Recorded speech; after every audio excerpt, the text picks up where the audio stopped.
राघव तैयार होकर बाथरूम से बाहर आया और आईने के सामने खड़ा होकर हाथ से अपने बाल बनाने लगा। तभी दरवाजे पर नॉक हुआ। राघव ने चौंक कर दरवाजे की तरफ देखा और बोला, आ जाइए। मीना रूम में आई और दरवाजे के पास ही खड़ी होकर बोली, भैया आपको भाभी छत पर बुला रही हैं। काफ़ी देर से आपका इंतजार कर रही हैं। ठीक है तुम जाओ। राघव अपने चेहरे पर आ रही मुस्कान छिपाते हुए बोला। उसके इतना बोलते ही मीना वापस चली गई और राघव अपना मोबाइल फोन उठाकर रूम से बाहर निकल गया। राघव छत पर आया तो देखा वहां चारों ओर अंधेरा छाया हुआ था। वह हैरान होकर खुद से बोला, कमाल है, इतने अंधेरे में यहाँ सिया क्या कर रही है। मुझे नहीं लगता वह यहाँ है, शायद नीचे होगी। एक बार नीचे चलकर देख कर आता हूँ। इतना बोलकर वह जैसे ही जाने के लिए मुड़ा, उसी वक्त पूरी छत पर रोशनी फैल गई, जिसे देखकर राघव के चेहरे पर हल्की मुस्कान खिल गई। छत के बीचों बीच एक कैंडल लाइट डिनर के लिए खूबसूरत टेबल सजा रखी थी। टेबल के बीचों बीच कैंडल स्टैंड रखा था, जिस पर रखी कैंडल जल रही थी और खाना सजाकर रखा हुआ था। टेबल के ऊपर पर्दे लगे थे और साथ में लड़ी भी, जो उस जगह को और खूबसूरत बना रही थी। और टेबल की दूसरी साइड गद्दा डला हुआ था, जिस पर तकिए लगे हुए थे। इन सब चीज़ों को देखकर राघव के चेहरे की हल्की मुस्कान बड़ी हो गई। वह आगे बढ़ा और सिया को ढूंढने लगा, जो वहां नहीं थी। सिया कहाँ हो? अगर यहाँ हो तो सामने आओ, मुझे तुमसे बात करनी है। इतना बोलकर राघव आगे बढ़ा और सिया को ढूंढने लगा। राघव टेबल के पास आया और नज़र घुमाकर चारों ओर देखने लगा। जब उसे वहां सिया नजर नहीं आई तो वह जाने लगा। राघव जैसे ही जाने के लिए पलटा, तभी किसी ने आकर पीछे से उसे अपनी बाहों में भर लिया और अपने दोनों हाथ राघव की पीठ पर कस लिए। एक पल के लिए वह हैरान रह गया, फिर खुद ब खुद उसके चेहरे पर मुस्कुराहट आ गई और उसने अपनी पीठ पर कसे हाथों पर हाथ रख लिए। राघव ने अपनी आंखें बंद कर लीं और सिया की करीबी महसूस करने लगा। कुछ देर बाद वह जैसे होश में आया तो फौरन सिया के हाथ अपनी पीठ से हटाकर उसकी तरफ घूमा और देखता ही रह गया। राघव ने एक नज़र सिया को ऊपर से नीचे तक देखा। उसके चेहरे पर मुस्कुराहट आ गई। वह ग्रीन कलर की साड़ी पहने किसी अप्सरा से कम नहीं लग रही थी और साथ में मैचिंग ज्वेलरी और बाल खुले। राघव का दिल लूटने के लिए इतना ही काफी था। उसने अपने सीने पर हाथ रखा। दिल जोर जोर से धड़क रहा था। ऐसा लग रहा था मानो अभी दिल सीने से बाहर आने को तैयार हो। ब्यूटीफुल, वह सिया की आंखों में देखते हुए खोए अंदाज में बोला। राघव की बात सुनकर सिया के चेहरे पर हल्की मुस्कान आ गई। राघव, मुझे आपसे कुछ बात करनी है। कहो, क्या कहना चाहती हो? सुन रहा हूँ मैं। सिया ने राघव की आंखों में देखते हुए बोलना शुरू किया। आज सुबह मेरा आपको हर्ट करने का कोई इरादा नहीं था। मैंने बस छोटा सा मजाक किया था आपके साथ, लेकिन आप नाराज होकर चले गए। I am sorry. राघव, वह शर्मिंदगी से नजर चुराते हुए बोली। तुम तो मुझसे प्यार नहीं करती, फिर मेरी नाराजगी से तुम्हें क्या फर्क पड़ता है? ये तो मुझे नहीं मालूम क्या फर्क पड़ता है और क्या नहीं, लेकिन मैं आपको खुद से नाराज नहीं देख सकती। प्लीज माफ कर दो मुझे। तुम्हें माफ करना है या नहीं ये बाद में बताऊंगा। पहले चलकर खाना खाते हैं, बहुत भूख लगी है। हाँ चलो। फिर राघव ने सिया की तरफ हाथ बढ़ाया, जिसे सिया ने थाम लिया और उसे टेबल के पास लेकर आया। राघव ने सिया के लिए चेयर खींची और उसे बैठने का इशारा किया और फिर खुद उसके सामने वाली चेयर पर आकर बैठ गया। खूबसूरत तो तुम पहले भी थी, लेकिन आज कुछ ज्यादा ही खूबसूरत लग रही हो।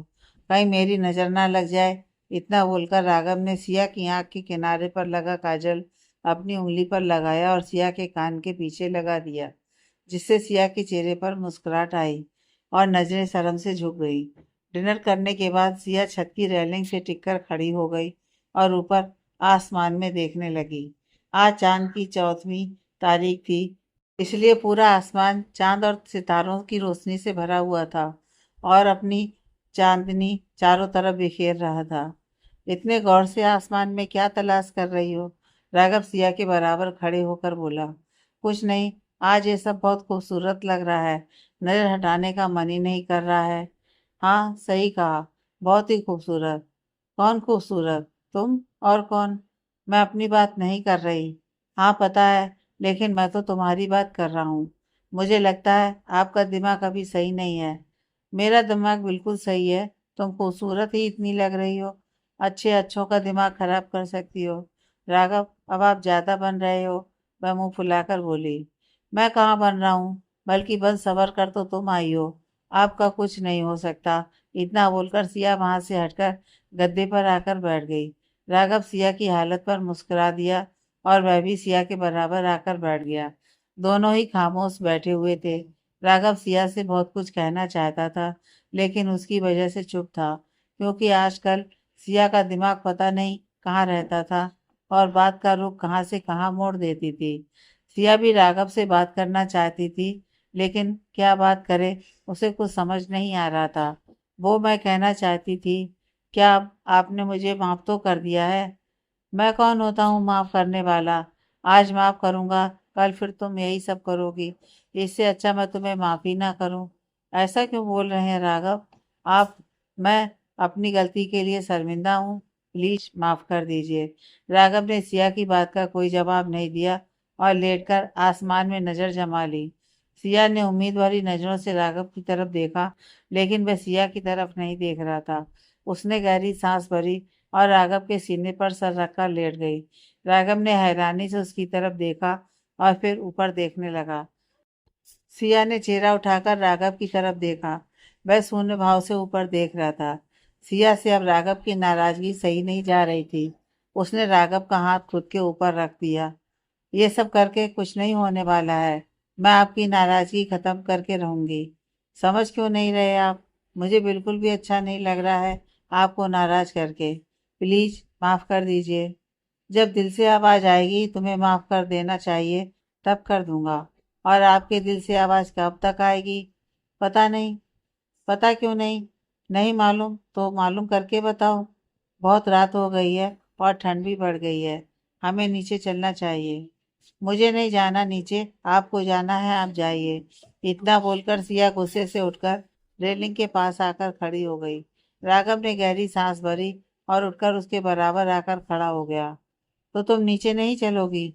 आपको जाना है, आप जाइए। मेरा जब मन होगा मैं आ जाऊंगी। सही है, मुझे मनाने आई थी और अब खुद ही नाराज होकर बैठ गई है। सही है बेटा, सही है। लगे रहो, राघव चिढ़ते हुए बोला। आप नहीं मान रहे हैं तो मैं क्या करूं? जबरदस्ती तो आपको मना नहीं सकती। पति हूँ तुम्हारा, अगर मनाना चाहो तो जबरदस्ती भी मना सकती हो। लेकिन तुम्हें कौन समझाए? इतना बोलकर राघव ने एक नज़र उसे देखा और वहां से नीचे चला आया। सिया ने राघव को जाते देखा और अपने गाल पर आए आंसू साफ करके सामने देखने लगी। आंखों में जमा आंसू टप टप गिरने लगे, जिन्हें वह बार बार हाथ से साफ कर रही थी। सिया अपने दोनों हाथों को खुद के चारों ओर लपेटे खड़ी थी। ठंड बढ़ती जा रही थी, जिसकी वजह से वह कांपने लगी, लेकिन नीचे नहीं जाना चाहती थी। आंखों में आंसू लगातार बह रहे थे, जिन्हें वह बहने देना चाहती थी, ताकि दिल में जितना भी गुबार है वो सब आज आंसुओं के जरिए से बाहर निकल जाए। सिया पिछली बातें सोच ही रही थी कि तभी उसके कंधे पर किसी चीज का एहसास हुआ। उसने गर्दन घुमाकर देखा। राघव अपना कोट उसके कंधे पर डाल रहा था। सिया ने एक नजर राघव पर डाली, फिर सामने देखने लगी। आप तो चले गए थे, फिर क्यों वापस आए? किसने कहा मैं चला गया था? मैं तो तुम्हारे लिए कॉफी लेने गया था। राघव ने टेबल से कॉफी मग उठाकर सिया की तरफ बढ़ाते हुए कहा। राघव के इतना बोलते ही सिया ने अपनी झुकी पलकों को उठाकर उसकी तरफ देखा, लेकिन राघव के खुद की तरफ बड़े हाथ से कॉफी मग नहीं लिया। मुझे बाद में जी भर कर निहार लेना, यहीं खड़ा हूँ और सिर्फ तुम्हारा हूँ, इसलिए पहले ये मग पकड़ो।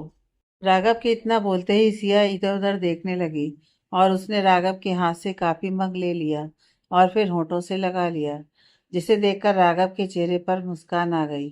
थोड़ी देर बाद राघव ने सिया के चेहरे की तरफ देखकर बोला, अब चलो नीचे, सर्दी लग जाएगी। बहुत रात हो गई है। अगर बीमार पड़े या कुछ भी हुआ तो दादी मुझे कहेंगी और उनकी डांट मुझे ही सुननी पड़ेगी। थोड़ी देर और यहाँ रहना चाहती हूँ, अच्छा लग रहा है ऐसे ठंड में खुले आसमान के नीचे रहना। ठीक है, बस 5 मिनट, उसके बाद तुम खुद बिना कुछ भी बोले नीचे चलोगी। हाँ, उसने हल्का सा जवाब दिया और वापस आसमान में देखने लगी। थोड़ी देर बाद सिया बिना राघव की तरफ देखे जाने के लिए जैसे ही मुड़ी, राघव ने उसकी कलाई पकड़ ली, जिससे सिया के कदम वहीं रुक गए और दिल अलग ही लय में धड़कने लगा। लेकिन सिया ऐसे ही खड़ी रही। राघव सिया के पास आया और पीछे से उसे अपनी बाहों में भर लिया, जिससे सिया के दिल को अलग ही सुकून मिला और आंखें खुद ब खुद बंद हो गईं।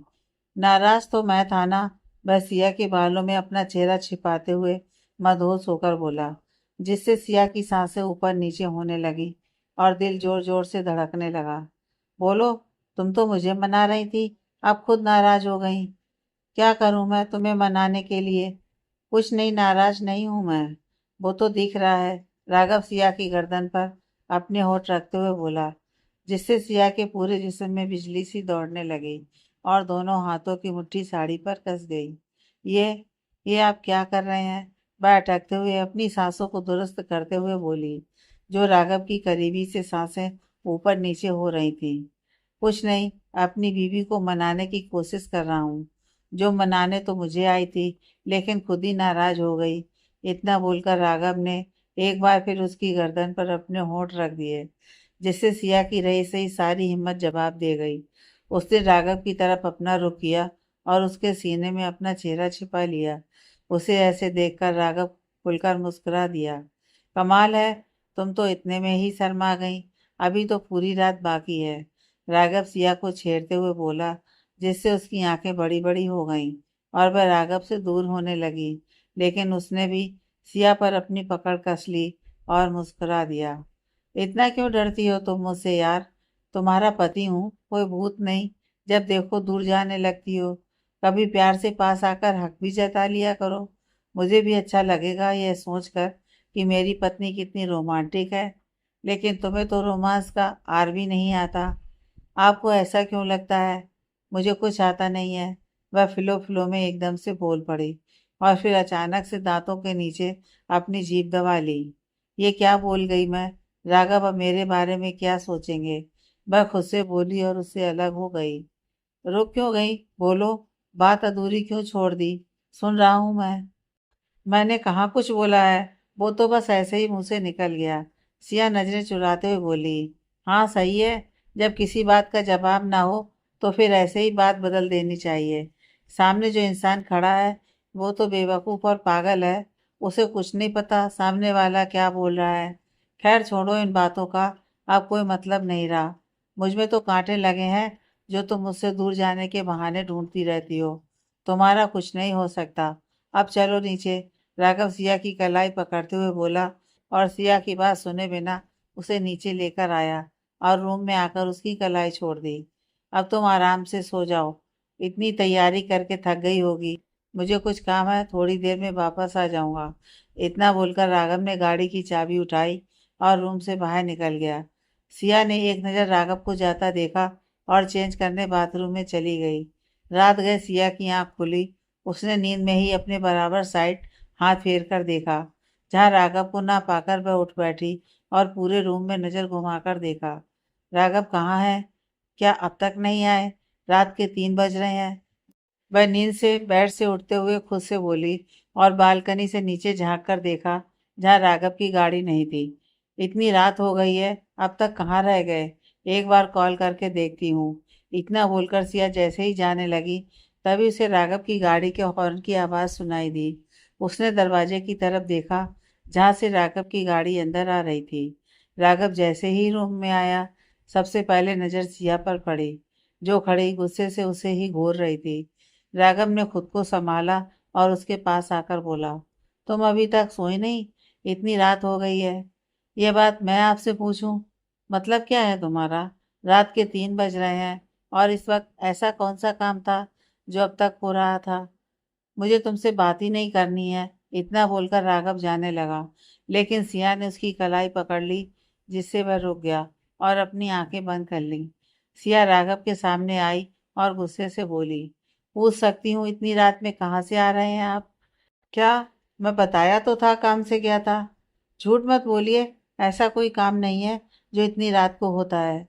सिया, मुझे पसंद नहीं है कोई मेरे और मेरे काम के बीच आए, इसलिए इन सब से दूर रहो। मैं इन सब से दूर रहूं ताकि आप अय्यासी करते फिरो? सिया गुस्से में इतना ही बोली। तभी राघव ने उसकी कमर में हाथ डालकर उसे खुद के करीब कर लिया और बोला, जबान संभाल कर बात करो, कुछ भी अनाप शनाप मत बोलो। राघव के बोलने से उसकी गर्म सांसें जैसे ही सिया के चेहरे पर पड़ी, उसने अपनी नाक पर हाथ रख लिया और उसे खुद से दूर करके बोली, ओह, तो आप ये सब करने गए हो बाहर से? सुबह होने वाली है और द ग्रेट राघव मल्होत्रा शराब पीकर नशे में धुत होकर घर आ रहे हैं। वाह, मानना पड़ेगा आपको। शराब पीते हुए आपको शर्म नहीं आई? नफरत है मुझे ऐसे इंसानों से जो ये सब चीजें करते फिरते हैं। हाँ तो ठीक है, प्यार ही कहा करती हो तुम मुझसे। नफरत करनी है तो करो, आई डोंट केयर।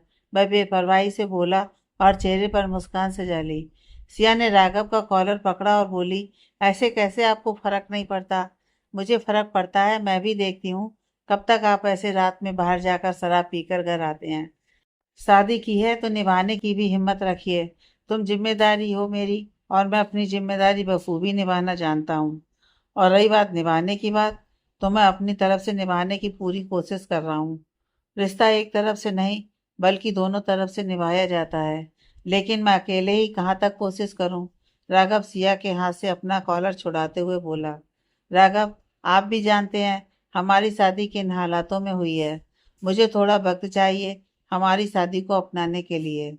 हाँ तो तुम लो अपना वक्त, जितना भी तुम्हें लेना है, लेकिन जब तक मेरा जो मन होगा मैं वो करूँगा।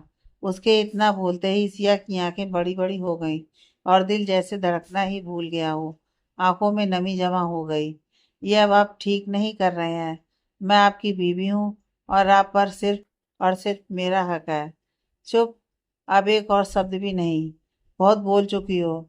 तुम जो मन में आ रहा है वो बोले जा रही हो। मैं बस एक घूंट पी कर आया हूँ। वह भी मेरे एक क्लाइंट ने जबरदस्ती पिला दी थी, जिसकी वजह से पीनी पड़ी। लेकिन तुम तो सीधे सीधे मेरे करेक्टर पर उंगली उठा रही हो। इतना गिरा हुआ नहीं हूँ अपनी खूबसूरत बीवी की बजाय बाहर मुंह मारता फिरूंगा। और हाँ, अगर मुझ पर तुम्हारा हक है तो देर किस बात की? अपना हक लो मुझसे, कहीं फिर देर ना हो जाए। इतना बोलकर राघव ने एक नज़र उस पर डाली, जो हैरानी से खड़ी राघव की ओर देख रही थी, और फिर कोट उतारता हुआ बाथरूम में घुस गया। अब देखते हैं तुम क्या करती हो सिया, मुझ पर अपना हक जताती हो या फिर नहीं। तुम्हें खुद से दूर भेजने का तो मैं सपने में भी नहीं सोच सकता, इसलिए नाटक करना पड़ा। राघव, मेरे साथ ऐसा नहीं कर सकते। लेकिन इन्होंने तो साफ साफ मना कर दिया है, कोई भी ऐसी वैसी बात नहीं है। लेकिन अगर ऐसा हुआ तो मैं क्या करूँगी? नहीं नहीं, मैं राघव को खुद से दूर नहीं जाने दे सकती। कुछ तो करना होगा मुझे, जिससे राघव मुझसे दूर ना जाए। वह खुद से बड़बड़ाई और बेचैनी से इधर उधर चक्कर काटने लगी। थोड़ी देर बाद बाथरूम का दरवाजा जैसे ही खुला, सिया ने राघव की तरफ देखा, लेकिन राघव ने उसकी तरफ नहीं देखा और आकर बेड पर लेट गया। मुझे नींद आ रही है, अपनी साइड की लाइट बंद कर दो। रोशनी में नींद नहीं आती, राघव ने करवट दूसरी तरफ लेते हुए बोला। उसके इतना बोलते ही सिया ने आकर लाइट बंद कर दी और लेट गई। राघव की बातों ने सिया की नींद उड़ा दी, जिससे उसे नींद नहीं आ रही थी और वह बेचैनी से करवटें बदल रही थी। और फिर थक हार कर जब उसे नींद नहीं आई, वह धीरे से उठी और बालकनी का दरवाजा खोलकर वहां पड़ी चेयर पर आकर बैठ गई और दांतों से अपनी उंगली के नाखून काटने लगी। और राघव की कई सारी बातें एक बार भी उसके दिमाग में किसी रील की तरह घूमने लगीं। चाहे कुछ भी हो जाए, मैं राघव को खुद से दूर नहीं जाने दूंगी। पति है वो मेरा, और उस पर पूरा हक है मेरा। लेकिन अगर जरूरत पड़ी तो अपना हक उससे ले भी सकती हूँ, जबरदस्ती ही सही। और फिर पता ही नहीं चला, बैठे बैठे सिया की आंख कब लग गई और वह गहरी नींद में चली गई। सुबह सिया की आंख खुली, खुद को बेड पर देखकर उसकी आंखें हैरानी से बड़ी हो गईं। वह झट से उठ बैठी। मैं यहाँ, जरूर राघव ने मुझे यहाँ सुलाया होगा। लेकिन राघव है कहाँ? उसे बेड पर ना देखकर सिया ने पूरे रूम में नजर दौड़ाकर देखा, लेकिन वह रूम में नहीं था। सिया बेदिली से उठी और बाथरूम में चली गई। आज उठने का तो बिल्कुल भी मन नहीं कर रहा था, लेकिन सोना भी नहीं चाहती थी, इसलिए ना चाहते हुए भी सिया को तैयार होकर नीचे जाना पड़ा। गुड मॉर्निंग दादी। वह लिविंग रूम में गायत्री देवी के पास आई और उनके पैर छूकर बोली, सदा सुहागन रहिए बेटा, और हमें जल्दी ही हमारे परपोते और पोती का चेहरा दिखाइए। गायत्री देवी के इतना बोलते ही सिया झेप गई और शर्म के मारे उसकी पलकें झुक गईं। आप तो शर्मा गई सिया बेटा, लेकिन अब शर्माने से काम नहीं चलेगा। सच में हमें इस घर में एक नन्हा प्यारा सा छोटा बच्चा चाहिए, जिसके हम लाल लड़ा सकें, खूब प्यार कर सकें। और वैसे भी अब हमारी उम्र हो चली है, क्या पता कब ऊपर से बुलावा आ जाए। अपनी आंखें बंद होने से पहले हम अपने परपोते और पोती के शक्ल देखना चाहते हैं। दादी, आप ऐसी बातें क्यों कर रही हैं? हम आपको कहीं नहीं जाने देंगे। हमेशा आप हमारे साथ रहेंगी, और ऐसी बातें मत कीजिए प्लीज। ये तो होना ही है बेटा, होनी को कौन टाल सकता है? हम और आप नहीं टाल सकते।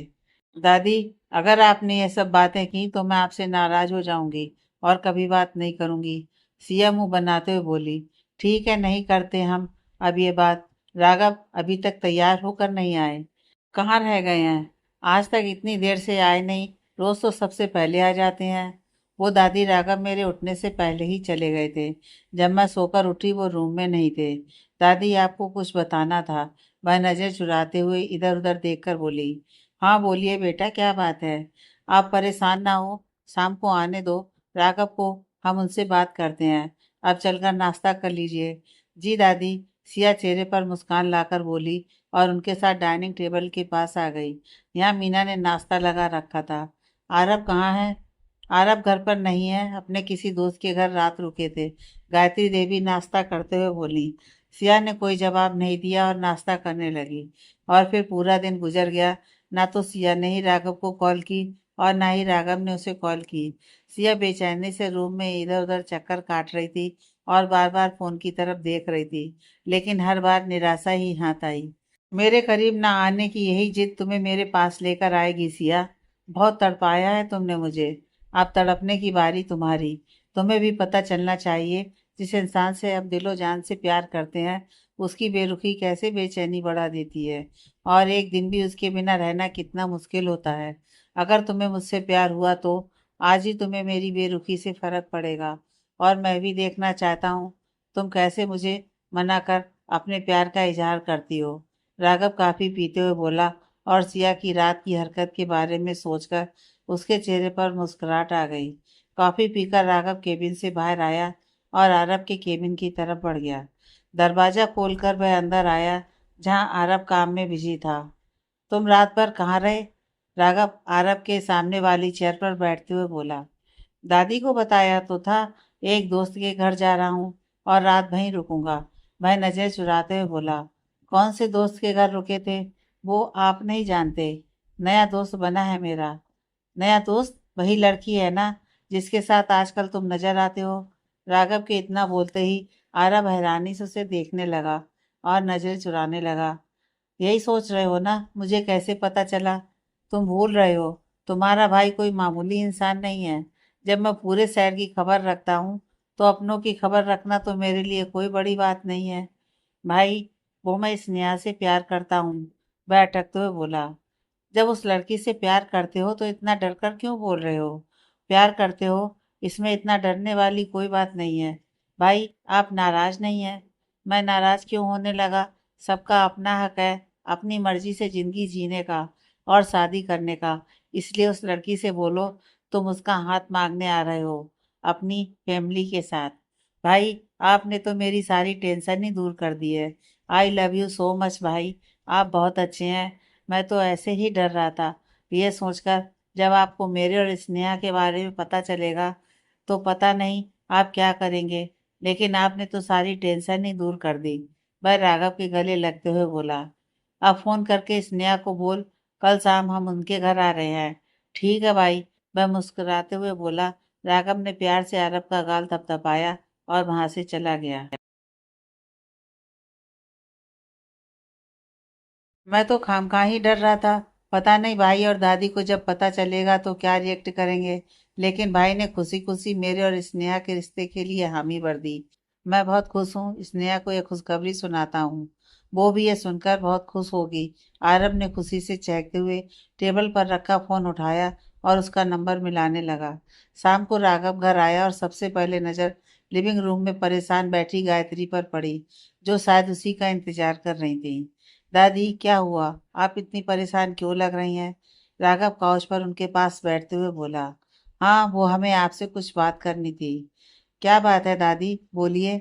सिया ने हमें आपके बारे में कुछ बताया है, जिसे सुनकर हमें बिल्कुल भी अच्छा नहीं लगा और उनके सामने हमें शर्मिंदगी उठानी पड़ी। ऐसा क्या बोल दिया दादी सिया ने आपसे? जरा मुझे भी बताइए।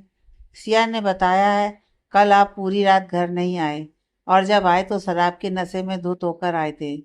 दादी, ऐसी कोई बात नहीं है, उसे गलतफहमी हुई थी। आपको तो पता है, काम की वजह से पहले भी मैं पूरी रात घर से बाहर रहता था।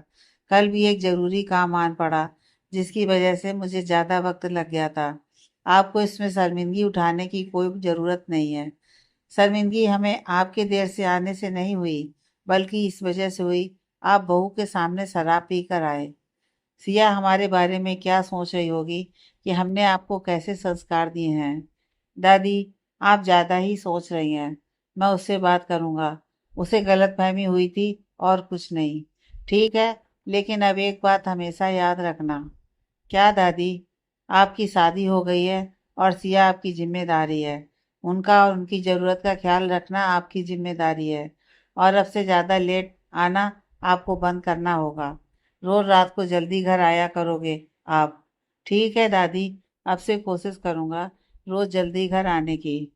अब आप जाइए, सिया आपके लिए सुबह से परेशान हो रही है। दादी, मुझे आपसे आरब के बारे में कुछ बात करनी है।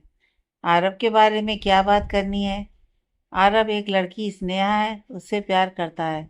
राघव के इतना बोलते ही गायत्री देवी हैरानी से उसे देखने लगी और बोली, क्या कहा आपने? आरब किसी से प्यार करते हैं? लेकिन उन्होंने हमें तो इस बारे में कुछ नहीं बताया। आरब को डर लग रहा था हमें बताते हुए कि हम मना ना कर दें, इसलिए उसने नहीं बताया। आरब का रिश्ता लेकर हम कल स्नेहा के घर जा रहे हैं। वो तो ठीक है, लेकिन लड़की और उसके घर परिवार के बारे में पता किया है आपने? कौन है और कैसे आदमी है? उसके बारे में आप चिंता मत कीजिए, मैंने सब कुछ पता करवा लिया है। स्नेहा भी सिया की तरह एक मिडिल क्लास फैमिली से बिलोंग करती है और अरब के साथ यूनिवर्सिटी में साथ थी। दोनों तभी से एक दूसरे को पसंद करते हैं। अगर आपने सब पता कर लिया है, फिर हमें चिंता करने की ज़रूरत नहीं है। थैंक यू सो मच दादी। आरब और स्नेहा की शादी के लिए आप मान गई। आरब और आप हमारी जान है। अगर हम आप दोनों की खुशी का ख्याल नहीं रखेंगे, तो फिर किसकी खुशी का ख्याल रखेंगे? गायत्री देवी मुस्कुराते हुए बोली और फिर राघव अपने रूम में चला गया, जहाँ सिया मुंह फुलाए बैठी थी। उसे ऐसे बैठा देखकर राघव के चेहरे पर मुस्कुराहट आ गई। उसने अपना बैग रखा और काउच पर बैठकर शूज उतारने लगा। ये मुंह क्यों फुला रखा है? भाई एक मिनट सिया की तरफ देखकर बोला और फिर से चेहरा झुकाकर शूज उतारने लगा। आपसे मतलब? मैं नाराजगी से बोली। अभी अभी मुझे नीचे से पता चला है, कोई मेरे लिए सुबह से परेशान है, लेकिन यहाँ आकर तो ऐसा कुछ दिख नहीं रहा है। मैं आपके लिए परेशान नहीं हूँ, लेकिन मैंने तो तुम्हारा नाम लिया ही नहीं। आप बहुत बुरे हैं। वह फिर से नाक सिकोड़कर बोली। हाँ हाँ। राघव खुलकर हंसा और बोला, तुम्हारी नज़रों में तो हमेशा बुरा ही रहूंगा। कोई और नई बात बताओ, यह बात पुरानी हो गई है। सिया राघव के सामने आई और दोनों हाथ सीने पर बांधकर खड़ी हुई और बोली, सुबह से कहाँ थे आप? एक बार कॉल करके बता नहीं सकते थे? फोन तो तुम्हारे पास भी होता है और वैसे भी तुम पूरा दिन फ्री होती हो। तुम नहीं कर सकती थी एक कॉल? वो, मैं गुस्सा थी आपसे। मैं कौन सा गुस्सा नहीं था तुमसे? मैं भी गुस्सा था। अच्छा छोड़िए, ये बताइए, कहाँ थे पूरा दिन? सिया, तुम एक बार फिर मुझ पर शक कर रही हो। ऑफिस में था, और कहाँ होता? और इतना वक्त नहीं है मेरे पास कि मैं घूमता फिरूं। और हाँ, तुमने रात की बात दादी को क्यों बताई? वह खड़े होकर नरमी से बोला। आपकी हरकत ही ऐसी थी, जो मुझे दादी को बताना पड़ा। लिसन, हमारे बीच क्या चल रहा है और क्या नहीं, क्या तुम सारी बातें दादी को बताओगी? राघव सिया की तरफ कदम बढ़ाते हुए बोला। अगर ऐसी हरकत करोगे तो जरूर बताऊंगी। सिया राघव के कदम अपने कदम बढ़ते देख खुद के कदम पीछे लेते हुए बोली। तो तुम नहीं मानोगी? नहीं, वह राघव की आंखों में देखते हुए बोली। बहुत जिद्दी हो गई हो। राघव ने सिया की आंखों में देखकर इतना बोला और उसकी कमर में हाथ डालकर उसे खुद के करीब कर लिया। अब बोलो, क्या बोल रही थी तुम? डरती नहीं हूं मैं आपसे, लड़खड़ाती आवाज में बोली। वह तो दिख रहा है, तुम डरती नहीं हो, तभी तो तुम्हारी जवान लड़खड़ा रही है। राघव चेहरे पर मुस्कुराहट सजाकर बोला। आप हंस रहे हैं? क्यों? ऐसे ही मन कर रहा है, हंसने के लिए हंस रहा हूँ। वैसे एक बात बताऊं, तुम ऐसे डरते हुए बिल्कुल क्यूट लग रही हो। राघव सिया की आंखों में देखते हुए बोला।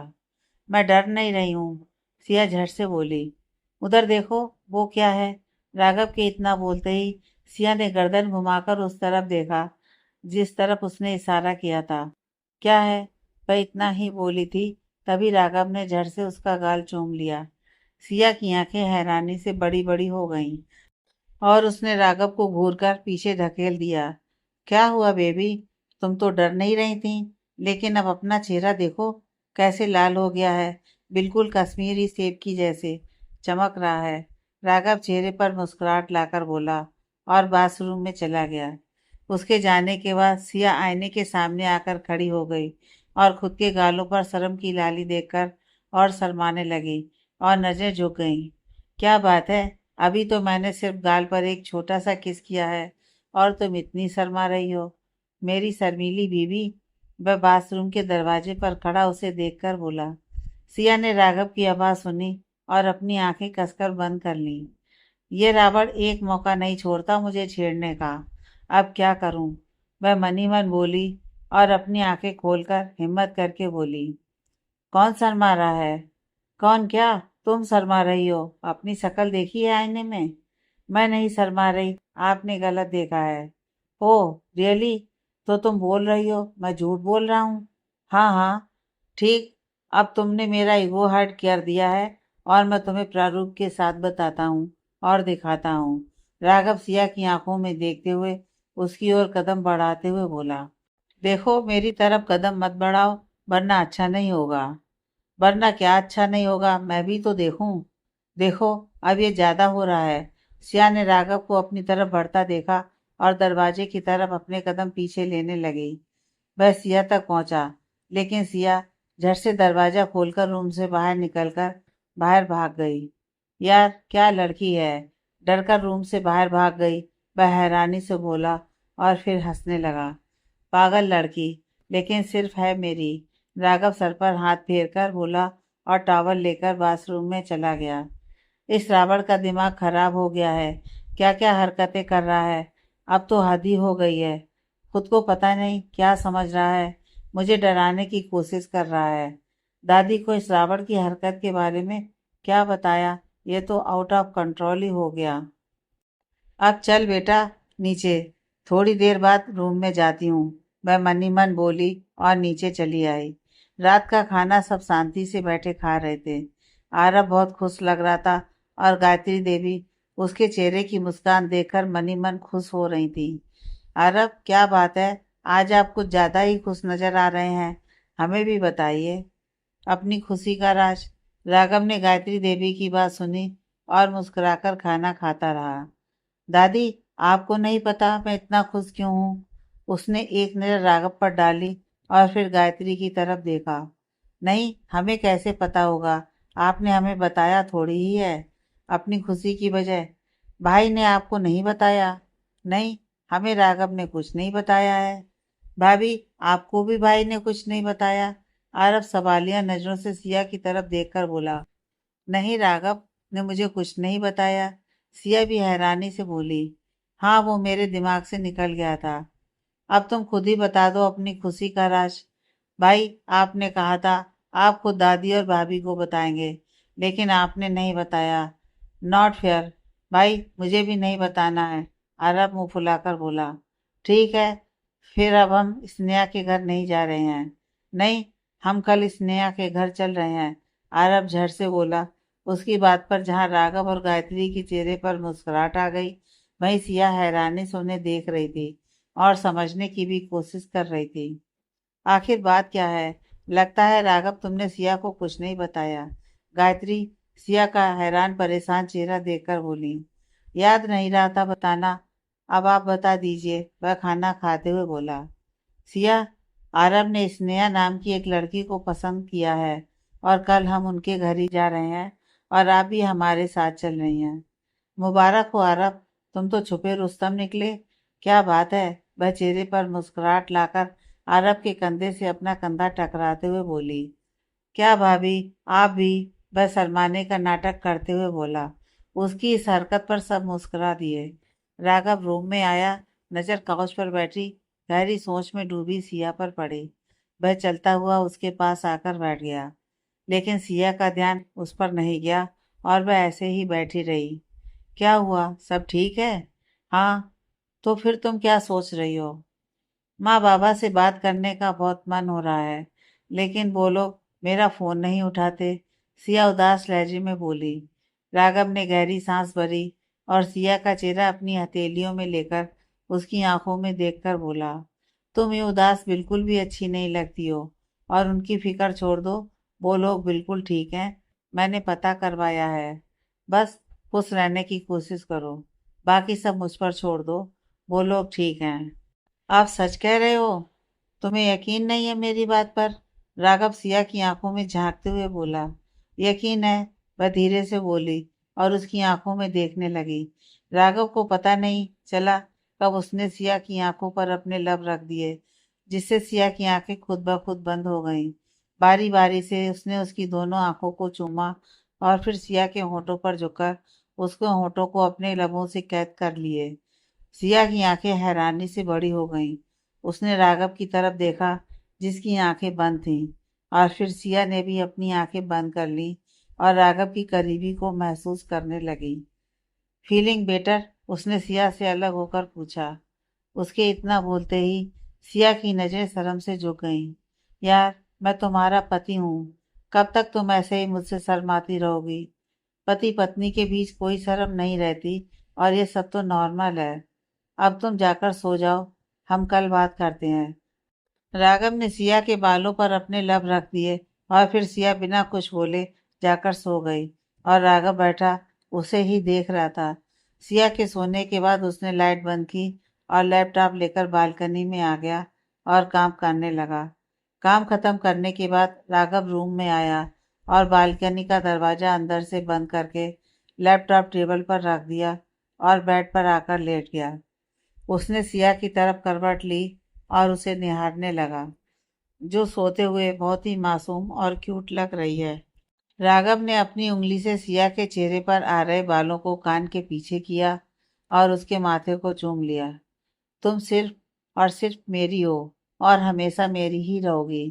तुम्हें खुद से दूर नहीं जाने दूंगा, कभी भी। इतना बोलकर राघव ने सिया को अपनी बाहों में भर लिया और आंखें बंद कर लीं।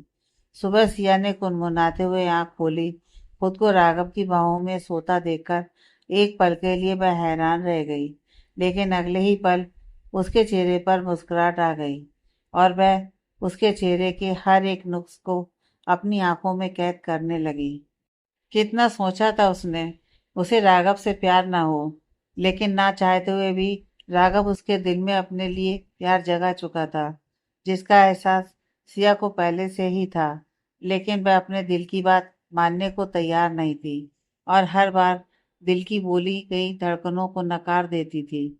लेकिन आज वह पूरी तरह से मान गई थी और राघव को दिल से अपनाने का सोच लिया था। जब तक उसके माँ बाबा नहीं मान जाते, तब तक वह नई जिंदगी की शुरुआत नहीं करेगी, इसलिए राघव से दूर दूर रहती है। सिया ने इन सब बातों को सोचते हुए अपना दिमाग झटका और उसे फिर से प्यार से निहारने लगी। सिया ने राघव का हाथ अपने ऊपर से हटाया और उठने की कोशिश करने लगी, लेकिन राघव ने नींद में फिर से उसके ऊपर हाथ रख लिया।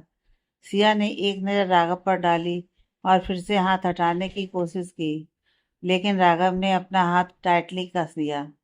यह रावण सो भी रहा है या नहीं? लग तो नहीं रहा कि सो रहा है। वह उसके चेहरे की तरफ देखकर पता लगाने की कोशिश कर ही रही थी कि तभी अचानक राघव ने आंखें बंद किए ही सिया का हाथ पकड़ा और उसे अपनी तरफ खींच लिया, जिससे सिया खुद को संभाल नहीं पाई और राघव के ऊपर गिर गई। जब सोता हूँ तब क्यों छुप छुप कर मुझे देखकर अपनी आंखों और दिल को सुकून देती हो? कभी मेरे जागते में भी ऐसे प्यार से देख लिया करो, मुझे अच्छा लगेगा। वह शौकी से देखते हुए बोला।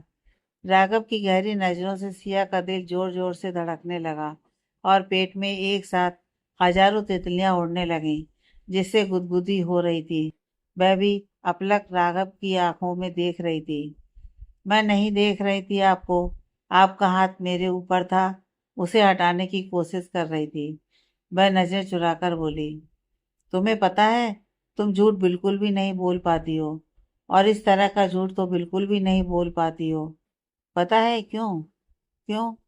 क्योंकि तुम्हारे गाल लाल हो जाते हैं और नजरें शर्म से झुककर उन पर पलकों का पहरा हो जाता है, इसलिए तुम झूठ नहीं बोल पाती। उसके इतना बोलते ही सिया के चेहरे पर मुस्कुराहट आ गई और वह राघव की काली गहरी आंखों में डूब गई। वही राघव की आंखों में उमड़ते जज्बातों का सैलाब तैर रहा था। राघव सिया की आंखों में देखते हुए उसके चेहरे पर झुकता चला जा रहा था। वह सिया के लबों को अपने लबों की कैद में लेता उससे पहले ही दरवाजे पर दस्तक हुई और दोनों का ध्यान उस ओर गया। राघव ने सिया के माथे पर अपने होंठ रखे और उठकर दरवाजा खोल दिया। मीना दरवाजे पर हाथ में चाय की ट्रे लिए खड़ी थी। भैया, दादी आपको और भाभी को नीचे बुला रही हैं। ठीक है, दादी से बोलना हम तैयार होकर आ रहे हैं। राघव ने मीना के हाथ से ट्रे लेकर कहा।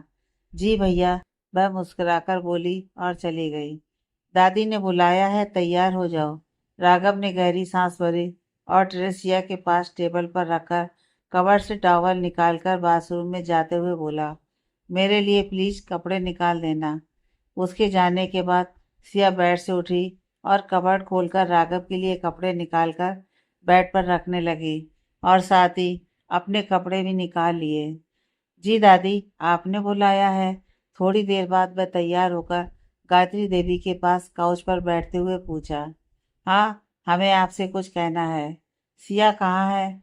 सिया तैयार हो रही है। आप मुझे बताइए, क्या बात है दादी? हम चाहते हैं आज आप ऑफिस से छुट्टी कर लें और सिया को शॉपिंग पर लेकर जाएं। शॉपिंग पर क्यों जाना है दादी? आप भूल रहे हैं, सिया हमारी बड़ी बहू है। शाम को स्नेहा के घर जा रहे हैं ना, तो हम चाहते हैं आप सिया को शॉपिंग पर लेकर जाएं। लेकिन दादी, ऑफिस में ज़रूरी मीटिंग है, जाना ज़रूरी है। हम कुछ नहीं जानते, आज आपको ऑफिस के सारे काम छोड़ने पड़ेंगे और सिया को शॉपिंग पर लेकर जाना होगा। इस बहाने आप सिया के साथ थोड़ा वक्त भी गुजार लेना। राघव ने एक पल सोचा और फिर बोला, ठीक है, अगर आप इतना बोल रही हैं तो मैं सिया को ले चलता हूँ शॉपिंग पर। आगे की कहानी नेक्स्ट पार्ट में।